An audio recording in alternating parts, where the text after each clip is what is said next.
Bismillahirrahmanirrahim. Nah, ini mulai menarik sekali. Sangat menarik. Bisnis pakai sholawat dan bisnis tanpa sholawat. Dampaknya apa? Bisnis kalau kita sholawatin pasti barokah. Barokah nggak usah dijelaskan lah. Barokah itu dirasakan. Nanti dirasakan saja ya, nggak usah dijelaskan. Dirasakan. Tapi coba sekarang kita lihat praktek menggapai hajat lewat sholawat. Gapai hajat lewat sholawat.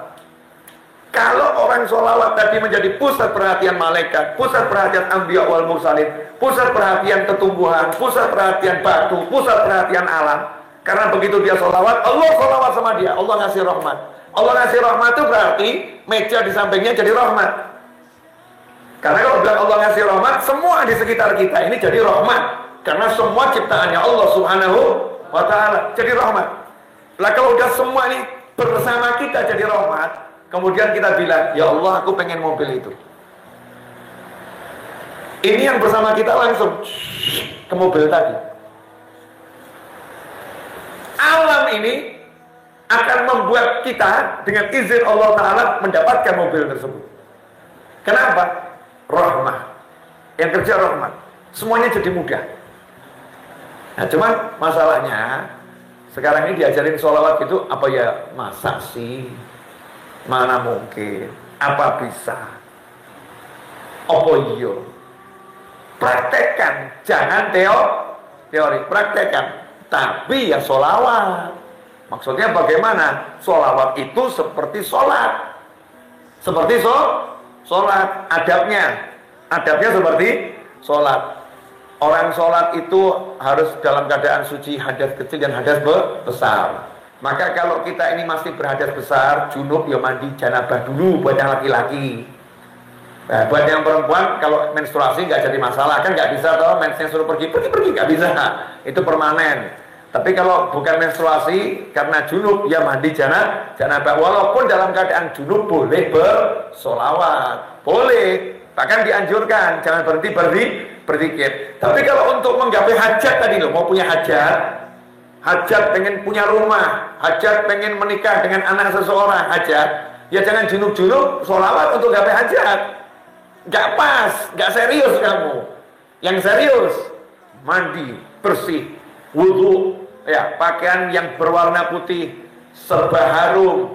Khudzu zinatakum inda kulli masjid. Kata Allah Ta'ala kalau mau sholat pakai pakaian yang terbaik. Kita pakai yang terbaik, harum.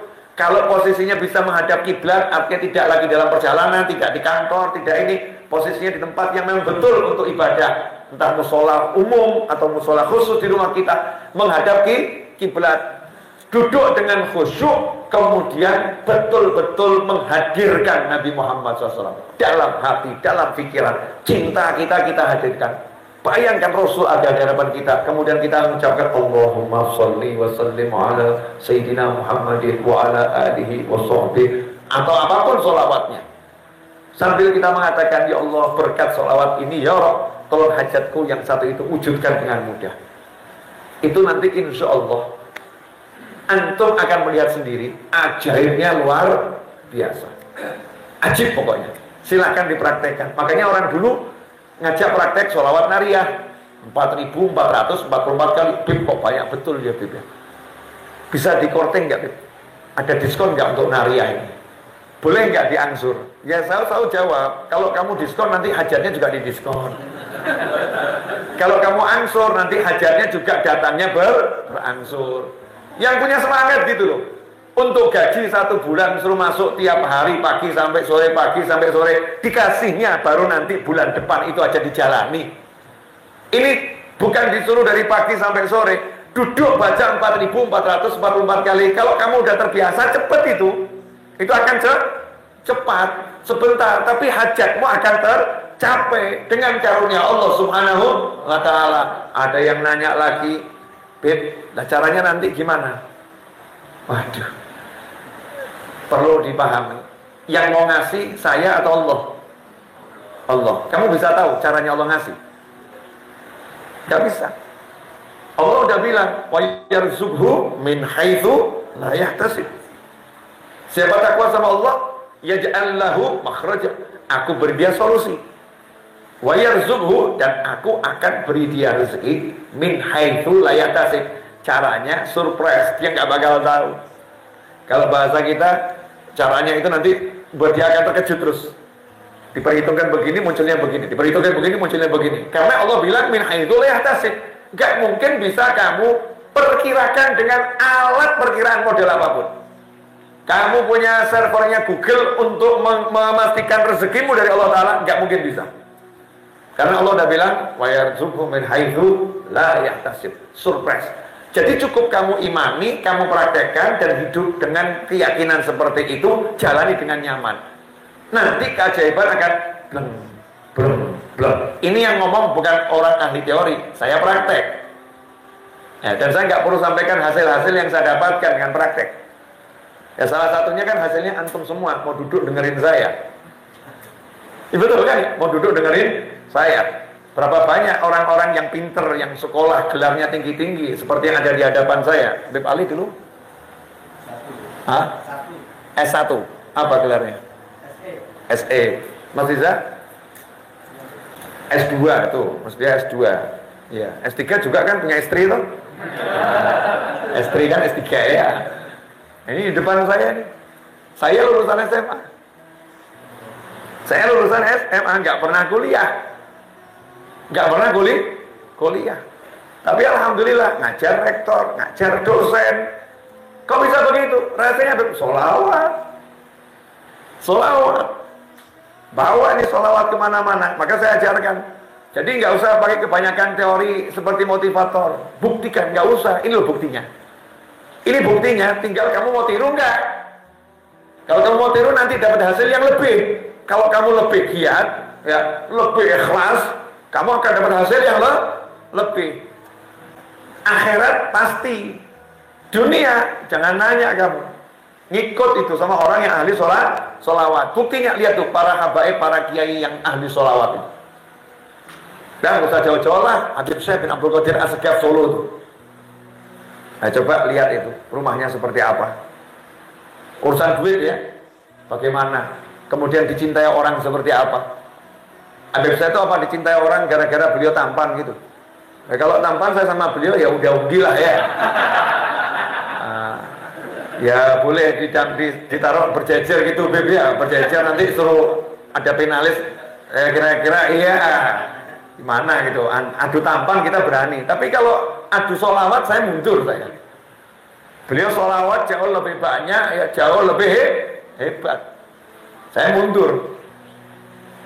Tapi dicintai orang luar biasa. Habib Syekh, masya Allah. Lihat aja orang kok bisa begitu, kenapa? Karena menyuarakan sholawat lain ya, berbeda. Pokoknya praktek deh, nggak usah kebanyakan teori ya. Teori itu penting, tapi nggak usah kebanyakan. Perbanyak praktek yang sederhana. Ini sekarang masuk ilmu praktek. Dari tadi teori ya, praktek yang sederhana, nggak susah. Tapi lihat waktu saya duduk, saya baca Allahumma sholli ala sayyidina Muhammad wa ala alihi wasallam, la ilaha illallah. Itu dipaksakan. Enggak kemudian jadi tiba-tiba otomatis ngomong gitu. Jadi ya saya paksakan. Bismillahirrahmanirrahim. Allahumma sholli ala sayyidina Muhammad. Bismillahirrahmanirrahim. La ilaha illallah. Saya paksakan. Karena dipaksakan berulang kali, lama-lama jadi kebiasaan. Setelah terbiasa jadi otomatis. Dan saya sering terkejut ketika mesin otomatis itu berbicara. Jadi ketika saya duduk tiba-tiba kok la ilaha illallah Allahumma sholli alaihi, kaget. Kok lidah saya bergerak sendiri ya? Hati saya ngomong sendiri seperti ini ya. Kaget saya. Alhamdulillah. Tubuh saya sudah apa? Refleksnya begitu kan, alhamdulillah. Syukur nih. Ini hasil karena memaksakan diri. Nah kalau kita sudah terbiasa duduk bangun begitu, kira-kira satu hari sholawatnya berapa kali? Susah ngitungnya ya. Karena ya aktivitas manusia ini kan duduk bangun, kecuali yang sakit. Yang sehat kan begitu, jalan, duduk, berdiri, jalan, duduk, berdiri, kan begitu. Kemudian, yang simpel, sederhana lagi, kalau kita pagi hari dan sore hari, perintah dari Nabi Muhammad SAW, bersolawatlah kepadaku di pagi hari 10 kali, di sore hari 10 kali. Siapa yang pagi solawat 10 kali, sore solawat 10 kali, dia akan dapat syafaatku. Kama qala SAW. Dapat syafaatnya Nabi Muhammad SAW. Apa arti syafaat? Luas.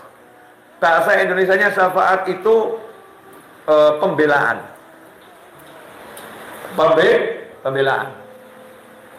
Jadi kalau saya bilang saya mensyafaati dia, berarti saya akan bela dia apapun urusannya. Kalau urusannya dia mau beli mobil, ya saya akan bereskan sampai dia bisa beli mobil. Kalau urusannya dia mau kasih proposal ke satu bos, saya akan antarkan sampai cair proposalnya. Itu namanya saya bela dia. Ini bayangkan yang bela bukan fulan dan fulan, tapi Nabi SAW menyatakan aku pembelanya. Aku pembelanya. Ya kalau udah dibela oleh Nabi Muhammad SAW, kira-kira malaikat berani tidak berhadapan? Dikubur dibela Nabi Muhammad SAW. Malaikat Munkar wa Nakir, lanjutkan saja perjalanannya. Enggak nanya, oh enggak, sudah. Udah diurus oleh Nabi Muhammad SAW. Selesai. Di mahsyar sampai masuk surga dibela sama Nabi. Nabi tinggal bilang SAW, itu ikut saya. Selesai. Rombongannya Rasulullah SAW. Coba kalau nggak dibela Nabi Muhammad SAW, kamu masuk bandara kalau nggak ada yang bela, ya antrinya panjang. Tapi kalau ada yang bela, panjang atau cepet? Cepet. Baru dibela oleh privilege punya kartu bisnis gitu aja ya, dibela kartu bisnis, pintunya udah dibuat beda. Betul. Pintu masuk penumpang umum, pintu masuk penumpang bisnis. Beda kursi, beda pelayanan. Beda kursi, beda pelayanan. Itu baru dibeda oleh tiket. Ya dibela sama tiket. Bayangkan kalau kita dibela Nabi Muhammad SAW. Selesai semua urusan. Gak ada yang gak selesai. Nah, masalahnya ini ilmu praktek, bukan ilmu teori. Tahunya kalau dipraktekkan. Saya tahu dengan iman sebetulnya sudah cukup. Muslim dengan iman cukup. Cuman kadang-kadang kan iman ini buat sebagian orang imannya belum cukup. Karena belum sampai tahap yakin. Orang kalau udah yakin tuh puncak iman. Jadi walaupun dipraktekkan, nggak dipraktekkan, dia percaya. Tapi ada orang-orang yang nunggu praktek dulu sampai ada hasil baru percaya. Ya nggak apa-apa, praktekkan. Nanti kamu akan tahu hasilnya. Ajak anakmu sholawat, ajak pasangan hidupmu sholawat, ajak keluargamu semua sholawat, ajak pembantumu, karyawanmu sholawat. Praktekkan itu nggak usah lama-lama. 1 bulan istiqomah, lihat hasilnya. Perubahan apa yang terjadi? Coba dicatat. Oh, anak ini biasanya susah diberitahu. Kok sekarang setelah 1 bulan bersolawat hasilnya mudah diberitahu. Terus nanti hasilnya tak perlu diberitahu. Oh, yang ini tadinya pemalas. Setelah diajak solawat sekarang jadi rajin. Berikutnya jadi giatnya luar biasa. Oh, yang ini tadi kalau datang orangnya marah-marah melulu. Sejak satu kantor baca solawat, itu yang marah-marah kok diganti, yang datang wajahnya ceria, menyenangkan.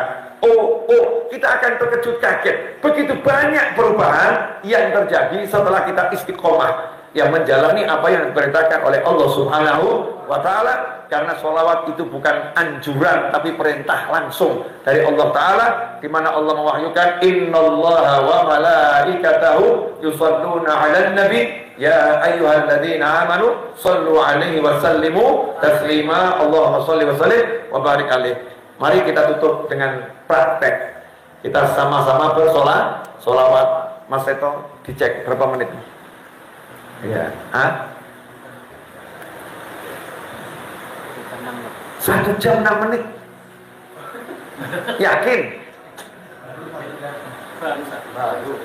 Hah? Ini betul 1 jam? Ibu-ibu, itu hoax atau asli? Saya nggak terasa ngomong 1 jam. Saya baru berasa ngomong 5 menit. Tapi jangan dilanjut. Udah kenyataannya kan 1 jam. Kenyataannya udah 1 jam. Kita ikuti kenyataan saja, jangan apa yang saya rasa urusan aku dan dia.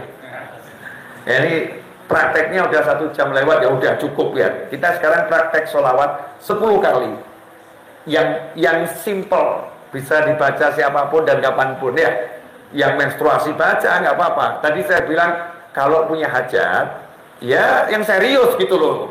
Jangan sambil sholawat, tapi tekun betul-betul memang untuk sholawat ini untuk hajat saya. Beda dengan yang kita sambil nyetir, beda ya. Sambil di kantor, beda. Yang ini khusus. Memang ada yang khusus. Nah, kita baca sholawat sallallahu ala Muhammad sallallahu alaihi wasallam sebanyak 10 kali. Praktek. Nah, sama punya hajat apa di hati, nanti lihat hasilnya. Ini modalnya sedikit, cuma 10, mintanya besar kan ya. Modalnya sedikit 10 kali, tapi mintanya besar. Saya mau minta apa enaknya ya? Yang murah-murah saja deh. Minta mobil deh. Entah dapatnya tahun berapa, minta dulu yang penting. Kan boleh kalau minta sama Allah Ta'ala mobil? Boleh nggak? Kan boleh, saya nggak minta sama kalian. Memintanya sama Allah Subhanahu wa Ta'ala. Allah bilang ud'uni astajib lakum. Minta sama aku beri. Orang mau minta kan suruh sholawat dulu. Ya udah, saya mau minta mobil, sekarang sholawat dulu. Itu permintaan kecil. Permintaan besar apa? Minta bisa melihat Nabi Muhammad SAW. Ya, minta bisa bertemu Nabi Muhammad SAW. Minta diampuni dosa-dosanya oleh Allah Subhanahu wa Ta'ala. Minta ditutup aib-aib kita. Minta diterima amal soleh kita. Semua yang akhirat tadi. Dan minta sehat lahiriah maupun batiniah. Yang kecil minta mobil. Yang gede-gede tadi itu. Yang sifatnya ukhrawi. Dan yang dunianya sehat wal afiah. Permintaan terbesar manusia untuk urusan dunia itu sehat wal afiah. Yang mahal, yang orang suka lupa itu. Semoga kabul semuanya, amin. Mari bersama-sama. Sallallahu ala Muhammad, sallallahu alaihi wasallam, sallallahu ala Muhammad, sallallahu alaihi wasallam, sallallahu ala Muhammad, sallallahu alaihi wasallam, sallallahu ala Muhammad, sallallahu alaihi wasallam, sallallahu ala Muhammad, sallallahu alaihi wasallam, sallallahu ala Muhammad, sallallahu alaihi wasallam, sallallahu ala Muhammad, sallallahu alaihi wasallam, sallallahu ala Muhammad, sallallahu alaihi wasallam, sallallahu ala Muhammad, sallallahu alaihi wasallam, sallallahu ala Muhammad, sallallahu alaihi wasallam. Alhamdulillah, qabul insyaallah. Kurang lebih mohon maaf. Jazakumullah khairan wal afu minkum. Wassalamualaikum warahmatullahi wabarakatuh.